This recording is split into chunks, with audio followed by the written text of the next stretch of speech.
actions. And so what I'd be doing is I'd be bringing people right now. I'd be having that police commission set up. I'd have law enforcement at the table. I'd have the community at the table. I'd have people and saying, how do we get through this? What do we do to deal with this? Because I believe the vast majority, not inflame things, but this fire every place he goes. I noticed, I didn't watch much of it, but I watched the reports from all of you, not all, from the press. And, when he was asked about what should be done with regard to a young man shot in the back 7 times in front of his children, I didn't hear much of anything come from him. What should we be doing about it? And he went down the line. So I wish he'd take responsibility.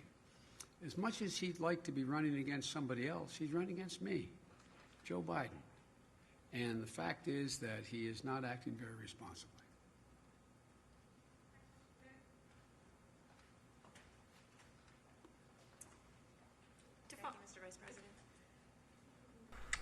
Ông Joe Biden đang có buổi họp báo và ông đang trả lời từng câu hỏi của báo chí.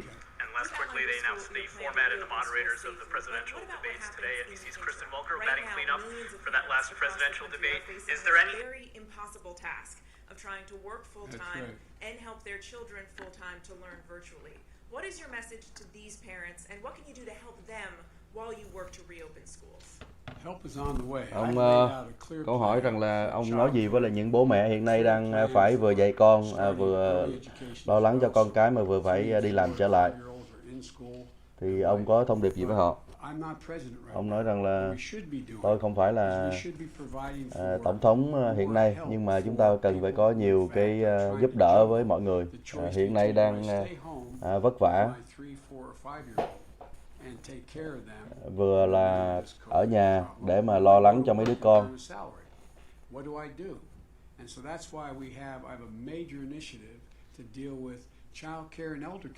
Tôi sẽ có những cái kế hoạch để mà cung cấp thêm những cái chăm sóc cho trẻ con.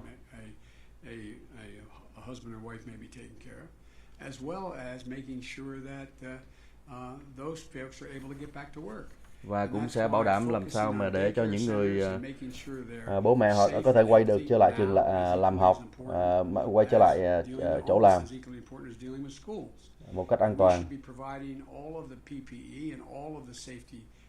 Cung cấp tất cả những cái vật liệu, bảo vệ cho họ.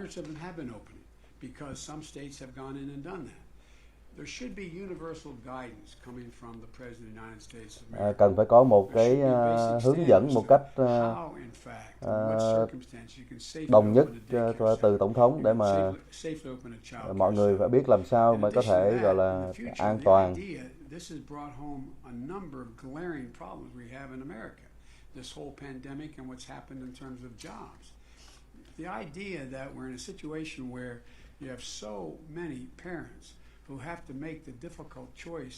Vấn đề là ở chỗ là có rất là nhiều những cái bậc phụ huynh cần phải làm một cái quyết định quan trọng là làm sao ở nhà hoặc là đi làm để mà kiếm tiền về.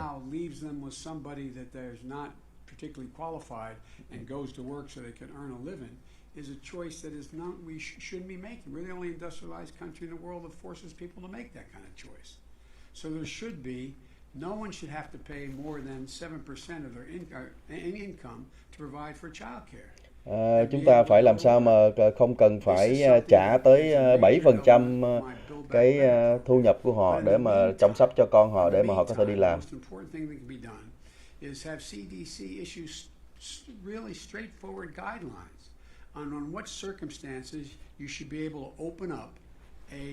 Chúng ta phải lắng nghe vào cái hướng dẫn của CDC là trong cái hoàn cảnh nào mà có thể đi làm trở lại hoặc là đi học trở lại.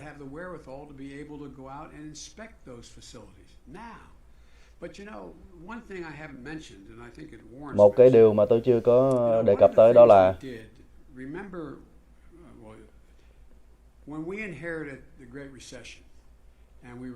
có nhớ lại là hồi lúc mà chúng ta thừa hưởng lại cái di sản của cuộc đại khủng hoảng đó.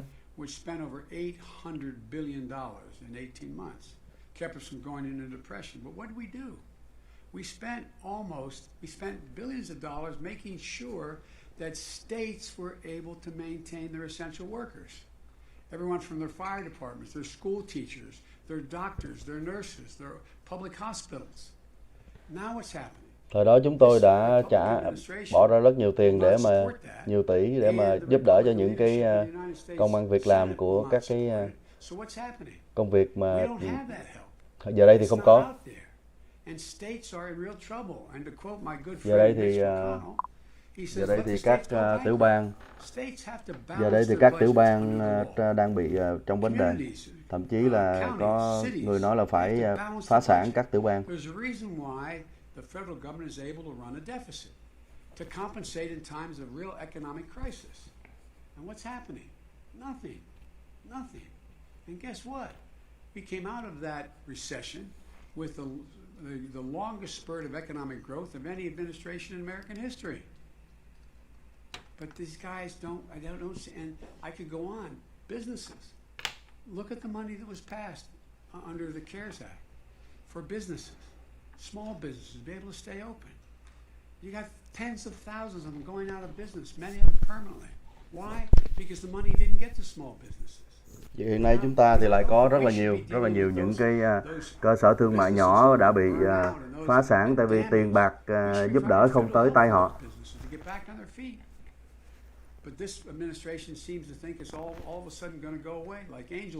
Trong khi là cái chính phủ này của ông Trump thì lại nghĩ rằng là cái chuyện đó sẽ tự động biến đi mất, giống như là có một thiên thần nào giúp cho vậy.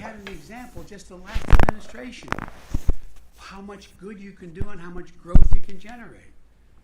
I just don't get these guys. I really don't. Tôi không thể hiểu được ông này, cái ông này làm sao. I've never seen a president lack as much leadership, inability to make a deal, and you got about, I'm told, the reason why they can't get anything done in the Republican Congress is 20 members of the United States Senate say under no circumstances will they raise the deficit at all. Well, that's wonderful. And we're in a position we're in now. Look at other countries. We're doing one hell of a lot better. Hãy nhìn các cái đất nước khác, họ làm tốt hơn chúng ta rất nhiều. Over 6 million, was it 6,300,000, whatever the number is. Hãy nhìn chúng ta kìa, chúng ta có cái con số lây nhiễm 6 triệu kìa. It's just irresponsible. Đó là cái trách nhiệm của ông ấy. No nothing Congress. On the Republican side. No nothing president. I mean, I don't get it. I really don't get it. Tôi không thể tin được, tôi không thể hiểu nổi. Nhưng mà nó sẽ phải thay đổi vào ngày 3 tháng 11 sẽ thay đổi. Sir, what do you say to the teachers who are afraid to return to the classroom even if the safety protocols that you've proposed are in place? Ông có lo lắng về cái vấn đề an toàn trong các lớp học khi trẻ con trở lại, ngay cả với những cái điều kiện mà ông đề nghị hay không? Lend itself to the fact that if they were to contract the COVID disease, COVID-19, that they would be very susceptible to be in real trouble. So it's understandable why they're doing it. But the first thing to do is make sure that all the protective capacity that we have available to us is made available. Trước hết thì phải tất cả những cái vật liệu bảo vệ thì phải sẵn sàng để cho họ. Rồi phải có những cái lớp học phải có luân phiên để cho nó giảm cái sĩ số lớp học á, rồi phải có luân phiên dạy ở nhà nữa. 100,000 people have died who were above the age of 65. 100,200 and some that have died. Or not 200 and some yet, it's 189 or whatever. Có 100 mấy chục ngàn người đã chết rồi đó. Nhưng mà là đa số là người lớn tuổi. One is going to be as many as 239, I think, and another one said by December 312. I don't know that, but that's, it's going to go higher. And so I just don't understand. Tôi không hiểu được tại sao nó là một cái vấn đề chính trị. Tại sao lại là chính trị? Tại sao lại phải để cái chính trị nó xảy ra mà không thể nào mà vào để mà bảo vệ cho con người ta quay trở lại đi học và đi làm? Tôi không thể hiểu nổi.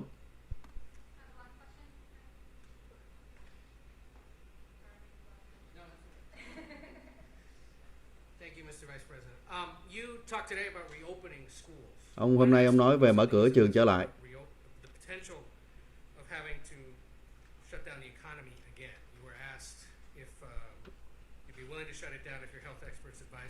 Nếu mà có khả năng mà phải đóng cửa nền kinh tế trở lại vì các lời khuyên của các nhà khoa học thì ông có sẵn sàng hay không?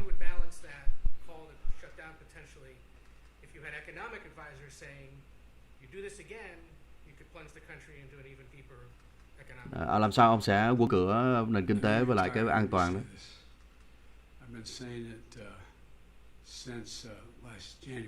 Tôi đã nói là từ hồi tháng Giêng rồi, là cái vấn đề là phải đưa cái nền kinh tế trở lại trong khi kiểm soát được cái Covid-19.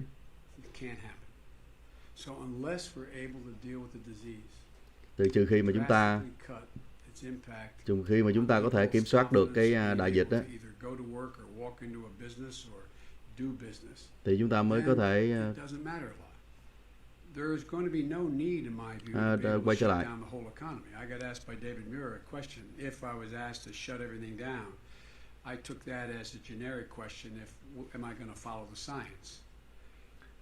Có người hỏi tôi là có khi mà kêu gọi đóng cửa, cần thiết đóng cửa thì tôi có đóng cửa hay không? Every responsible person in this country, when they're out in public or not with a cohort that they have lived with because they know they haven't spread it to your husband, wife, etc., that they wear a mask. And keep socially distanced. Tôi kêu gọi mọi người đeo khẩu trang và đứng cách xa nhau. But I would really make the case. And by the way, when I find these folks talking about my freedom, I talk about patriotism.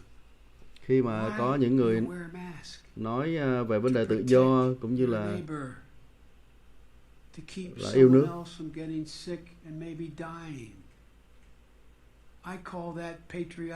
khi mà quý vị đeo khẩu trang để mà giúp cho những người xung quanh mình không có bị lây bệnh đó, thì tôi gọi đó là sự yêu nước. Mọi người ở nước Mỹ này cần phải hy sinh để mà giúp cho những người khác ở trong cái thời điểm đại dịch. No. Here's what I suggested was I would ask every person in authority. There's a question whether or not a president under the Constitution could mandate everyone wear a mask. And remember, all during the primary, I'd have a lot of people telling me I would, by executive order, do. I'm a constitutionalist. You know, you can't do things the Constitution doesn't allow you the power to do. Tôi là một người theo hiến pháp, không thể làm điều gì mà không hiến pháp không cho phép. Every senator, every mayor, every county executive, every local official, and everyone in business, putting pressure on them to say what you're doing is irresponsible. Make sure you wear a mask and maintain social distancing. And the vast majority of the American people accept that notion. One more quick campaign question. You raised $364.5 million your campaign in the DNC last month, record for a monthly haul apparently. How are you going to spend it? Ông đã gây quỹ được 364 triệu cho tháng trước về cái việc mà để mà tranh cử, thì ông sẽ xài số tiền đó như thế nào? 364 triệu.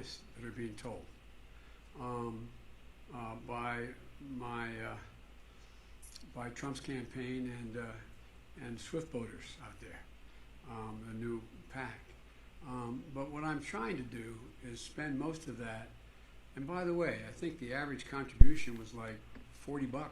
Tôi sẽ có những kế hoạch để mà xài hết cái số tiền đó, và nên chú ý rằng là cái số tiền mà gọi là trung bình cho số tiền đó là tặng ra là $40 mà thôi.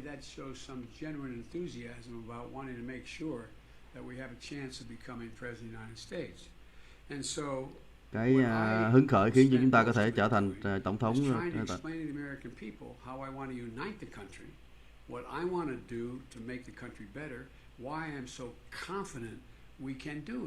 Tôi rất là tự tin rằng là chúng ta sẽ có thể chiến thắng và cũng như là đem đất nước lại trở lại.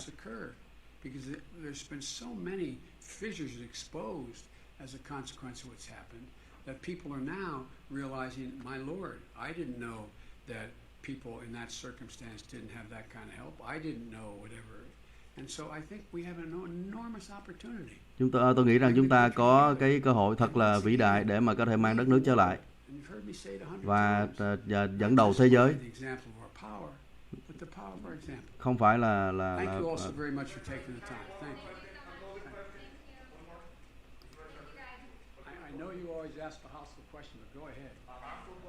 mà ông cho câu hỏi cuối. Ông nói rằng là tôi biết là ông sao câu hỏi khó đó nhưng mà làm tới đi. You said that you warned President Trump in January that there was going to be a pandemic and what needed to be done. If you knew that, then why were you still hosting crowded campaign rallies in March? No, what I talked about was not what had to be done. What I said, you got to take this seriously. You've got to insist that we have access to Wuhan. Insist that we have access in China to find out for ourselves. We had 44 people from CDC there. You cannot continue to talk about the president of China saying he's done a marvelous job. He's doing a great job. When it got up to March, I kept saying, look, you've got to invoke, and you remember, I think I was the first, I may be mistaken, person calling about the Defense Production Act. We don't have enough of the, it's amazing we use a phrase like PPE and the public knows what that is now, but protective equipment and gear and ventilators. Use that authority. Use it to go out there now and don't wait. And don't wait to talk about the need for us to have masks and don't wait to talk about, that's what I talked about. And then I began to lay out for him, we actually had a conversation. I can't remember when it was, I think it was March, maybe it was April, in that range. And he said, if Biden wants to help, I want to talk to him. So I talked to him. I laid out what I thought should be done to be able to reopen safely and the things we should do. And he was very polite. He listened, and he said he'd think about it, and that was the end of it. And so what began to become really clear is that as the science began to show that this was able to spread much more easily than people thought, two issues. Was a pandemic coming, and how did it what's the way it did the most damage? And as that became clearer and clearer, we concluded that we just can't continue to have these large rallies. And, think about it. Here we are, the rest of the world, the places that have done extremely well in terms of dealing with this COVID crisis around the world. We have the 5 largest countries in Europe have a population larger than the United States of America. Yet we're, in the month of August, we're losing 1,000 lives a day, and they're losing 57 a day, combined, all of them combined. So I just don't, as we learn more, and we did learn more, and by March and April we knew a whole heck of a lot more, why weren't we doing what needed to be done?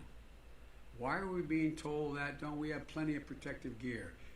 And the one big thing that I did push a lot on, I wasn't the only one, was on the need for testing and tracing and moving rapidly to make sure that you had the capacity to test and trace before it got so out of control. We need to do that now. But here's the thing, I'll end with this. I apologize for keeping you. Oh, well.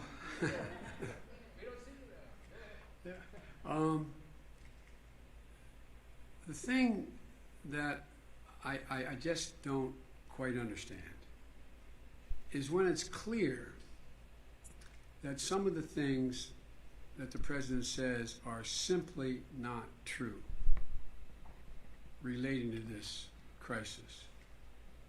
And when enormous pressure is put on professionals in the administration, from the CDC to NIH, across the board,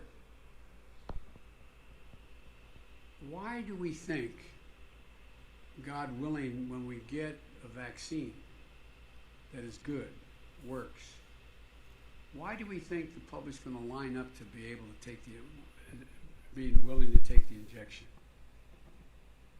We've lost so much confidence in the American people in what's said. Because we're finding out, again today, plasma, well, that doesn't quite work the way we were told it was. Hell of a lot of pressure put on that person to say that.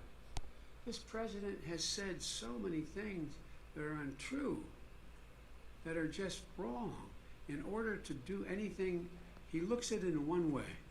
If the stock market is high and it's moving, and we're reducing the number of people who are in real trouble economically, then it doesn't matter what I say. That's the objective. That's the objective. The objective is to keep the American people safe so we can begin to get back to normal, rebuilding our economy and bringing back economic growth. Thank you all very much.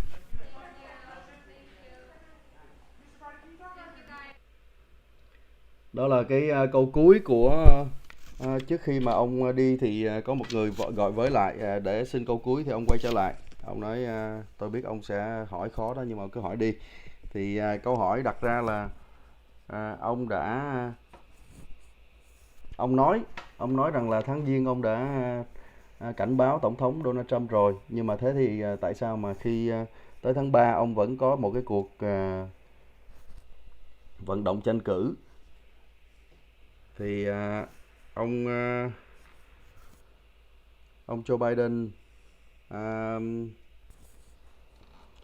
cũng có trả lời một số ý, trong đó là ông nói là ông là cái người đầu tiên gọi là đề nghị cái luật gọi là luật thời chiến để buộc những cái công ty để mà